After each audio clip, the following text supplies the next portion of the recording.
Well, it's always fun to enjoy a night out at a favorite restaurant, but that enjoyment and convenience may come with a bit more of a cost these days. So it's important we keep in mind what to expect and we pack our manners. Joining us with more is Mr. Manners, Thomas Farley. Thomas, I'm glad to have you here with us.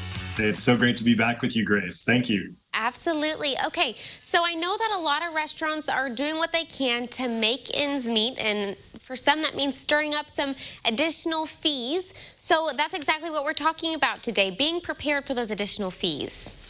Exactly, Grace. So we're, of course, accustomed to paying a tip at the end of a meal.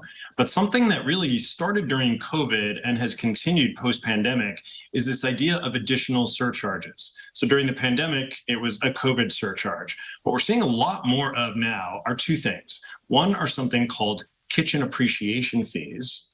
These are fees that are being paid to the back of house, so the dishwashers, the people cutting your vegetables and so on, plating your food, because they don't get tips. They get minimum wage. So kitchen appreciation fee, this often goes to health benefits and so on.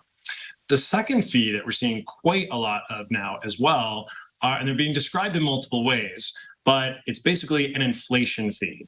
So as restaurateurs have seen their prices increasing over time and drastically over time, they're looking to recoup some of that price by passing on an additional surcharge to what you pay for your meal. Interesting. Well, I would think that the kitchen appreciation fee, it's like, okay, I want that person to know that they are valued and appreciated. So that one is like, okay, that can, even it out a little bit. Some of the tips that you have, I want to talk through. They're really interesting about things to keep in mind as we maybe do see these fees in some of those restaurants that we enjoy. And the first one that you have on here is show some understanding. I think that's a really good tip. Yeah, so I know it's hard. And, let's face it, we're all dealing with inflationary pressure right now. So none of us like to feel like we're paying more than what we are accustomed to.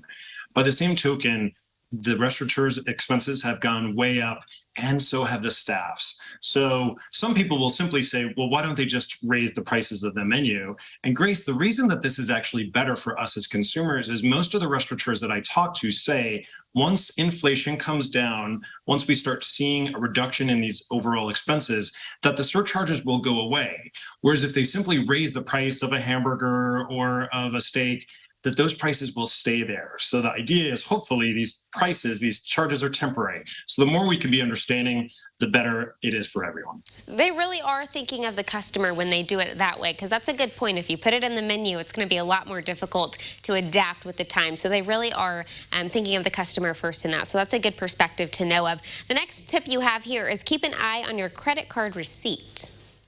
Yes, so it's really easy to just think that you're paying, for example, a regular fee for what you ordered at the restaurant, when in fact there may be these lines that you were not anticipating. Restaurateurs are required to put this information in the menu, to tell you at tableside so that you know. But if you've somehow missed it and you just sign away and you don't look, you might actually be tipping on top of a fee, which is not required. So when you're tipping for service, your tip is exclusive of any of these fees. So do look carefully and make sure that the total that you're tipping on is actually a subtotal and not the total with the fees themselves. Oh, that's a very good point. You could be tipping a whole lot there if you put that all together. And the final tip you have on here is don't get cheap on that tip. It's not their fault.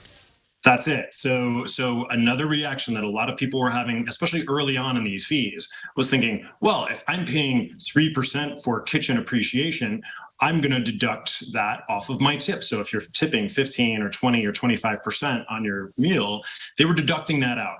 The fact is, the server does not pocket any of this money. So if it's a kitchen appreciation fee, this is going to the kitchen staff, not to your server. And this is an inflation fee, this is going to the owner of the restaurant, not to the server. So make sure these servers are out there doing their thing. Most of them are actually paid sub-minimum wage, and they make their income through tips. So don't reduce your tip just because you're seeing these fees. Absolutely. Still continue to be generous with those tips. These people are working very, very hard. Now, Mr. Manners, where can people learn more tips and keep up with you? Thank you so much, Grace. So I've actually started a brand new column which launched this summer with the NBC Today show. It's called Mealtime with Mr. Manners. My website is mr-manners.com. That's Mr. spelled out. And I'm on all social media platforms, again, as Mr. spelled out, manners. And I'd love to connect with your viewers and hear what questions they may have. Wonderful. Well, you always have some great information. And of course, if people are interested in connecting with you, we'll connect you with all you need to know, all sorts of good etiquette information over on our website as well, CILiving.tv.